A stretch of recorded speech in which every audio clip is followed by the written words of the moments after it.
Assalamualaikum warahmatullahi wabarakatuh. Selamat bertemu kembali dalam pembelajaran Bahasa Indonesia untuk SMK. Untuk kali ini kita akan membahas mengenai teks negosiasi. Negosiasi berasal dari kata nego yang berarti menawar, ya, tawar menawar. Di sini untuk negosiasi ini untuk kelas 10 SMK semester 2.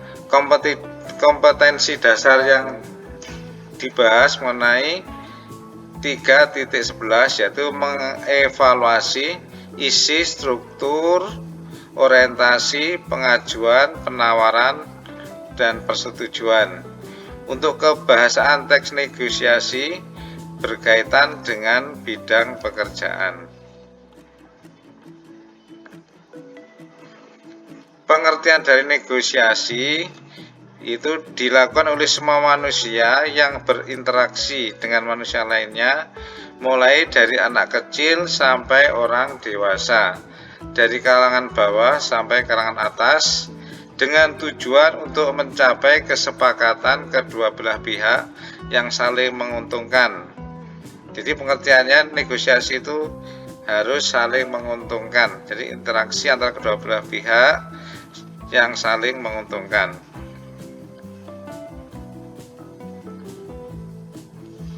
Sekarang kita bahas mengenai struktur teks negosiasi.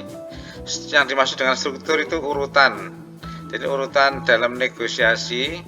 Yang pertama, orientasi, berisi ucapan salam pembuka dan perkenalan mengenai sesuatu yang akan dinegosiasikan. Jadi pertama kali misalnya mengenalkan diri atau salam, ya, Assalamualaikum atau selamat pagi, ada yang bisa dibantu dan sebagainya, itu namanya orientasi.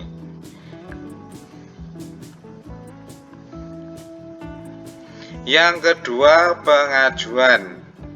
Pengajuan berisi pertanyaan mengenai harga atau sesuatu kepada pihak lain.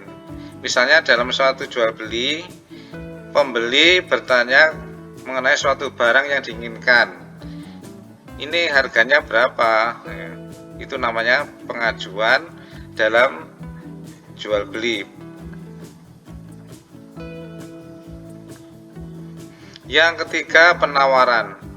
Penawaran berisi jumlah barang dan jasa yang tersedia untuk dijual pada berbagai tingkatan harga.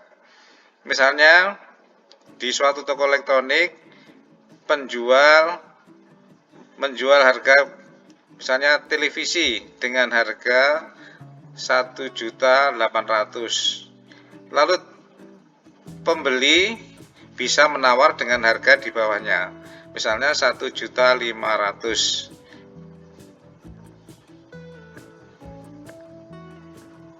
Selanjutnya yang keempat, persetujuan. Persetujuan berisi hal-hal yang berkaitan dengan pihak perjanjian yang dilakukan oleh kedua belah pihak. Misalnya sudah setuju dengan harga tersebut, setelah terjadi tawar-menawar, namanya sudah persetujuan atau terjadi kesepakatan yang menguntungkan kedua belah pihak.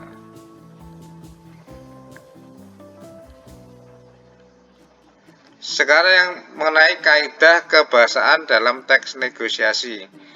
Jadi dalam negosiasi itu harus ada dua hal pokok. Yang pertama struktur, yang kedua kaidah, itu mengenai kebahasaan. Ya, kaidah kebahasaan itu tata bahasa. Dalam negosiasi, yang pertama kaidah kebahasaannya menggunakan bahasa yang santun. Maksudnya bahasa yang sopan, tidak menyinggung perasaan orang atau pihak pembeli atau penjual. Yang kedua, terdapat ungkapan persuasif, bahasa yang sifatnya membujuk, ya berarti sifatnya mengajak, ya membandingkan dengan barang lain misalnya, ya. Yang ketiga, berisi pasangan tuturan. Pasangan tuturan di sini kesepakatan antara penjual dan pembeli. Yang empat, kesepakatan yang dihasilkan tidak merugikan kedua belah pihak atau saling menguntungkan. Yang kelima, bersifat memerintah dan memenuhi perintah. Jadi di sini memenuhi perintah, misalnya kalau sudah sepakat deal, berarti barang yang harus diterima oleh penjual kepada pembeli. Yang 6, didasari argumen yang kuat dan disertai fakta. Ya, dalam negosiasi itu harus punya argumen yang kuat, dasar-dasar yang kuat yang disertai fakta supaya terjadi kesepakatan.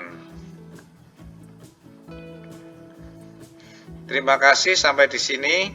Semoga untuk dapat menerima dengan pembelajaran dengan selanjutnya dengan baik. Assalamualaikum warahmatullahi wabarakatuh.